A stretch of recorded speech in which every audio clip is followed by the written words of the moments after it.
4,500 participants in all the races. They came from about 40 countries, with the majority from Singapore, Japan, Malaysia and Hong Kong. That's overseas, but obviously Thai as well, yeah? Obviously the Thais are the majority, yes.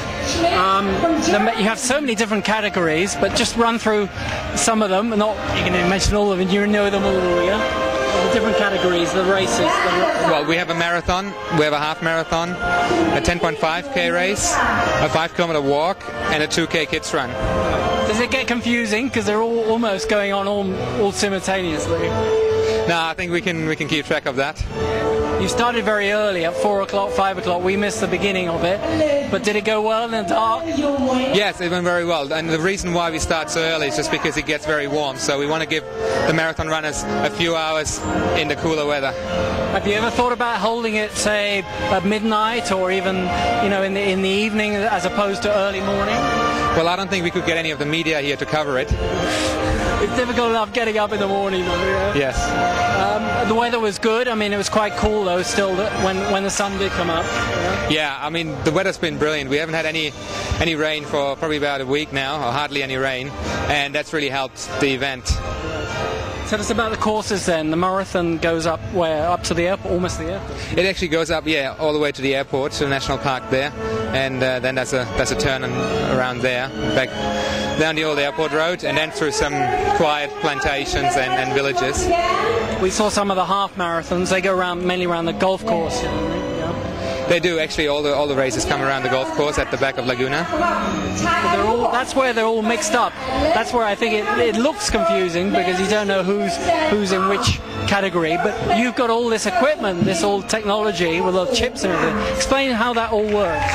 Well, the championship is a timing device that will record every runner that's wearing a chip. Another part of the hardware is mats that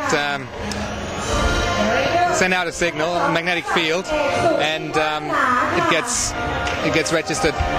So when they start, it passes a line, or it passes on the mat, and then it records them as they come across at the end, yeah? Yeah, that's correct. At the start and finish, and also we have 2 checkpoints on the course. A lot of staff also, though, sort of writing down the numbers and the names of people as they come in as well. It's sort of backup, is it? Well, it's mainly for our top 3, so we need to filter them out early so we can get the presentations underway. But all these get verified with the championship timing. But the main one is the little chip on their foot, on the shoe, yeah? Yes, that's the main device for them. I mean, does anything go wrong? Is it all fairly smooth? Is it all technology driven? Well, we have a 100% rate of reading all the chips at the start.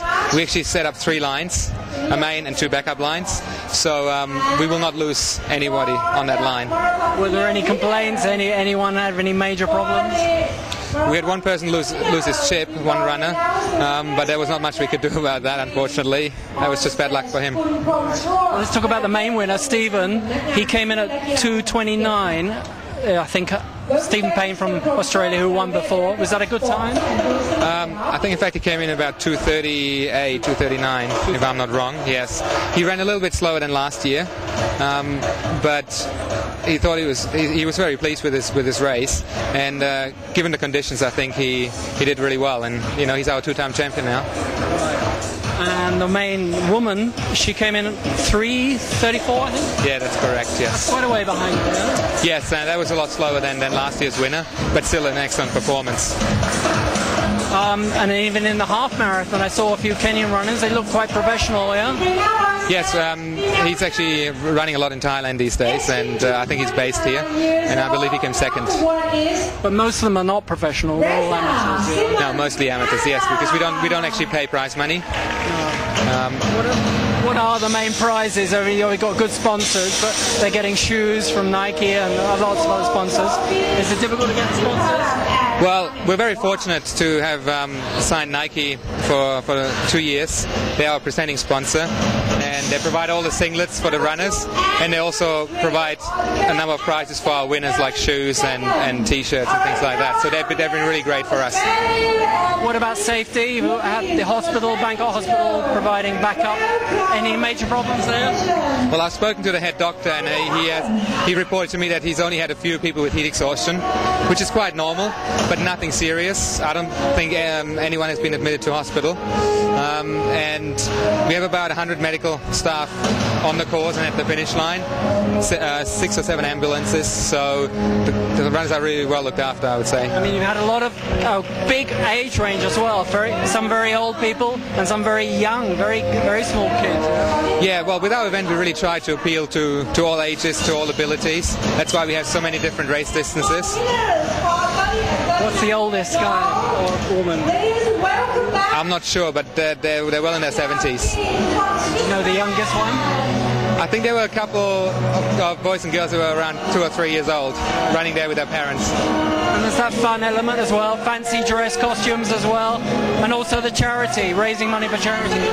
Yes, the event raises money for a Ban Klong Sai School project, which has been initiated by Laguna, and yeah, the event supports this charity. Do you know how much money roughly they raise?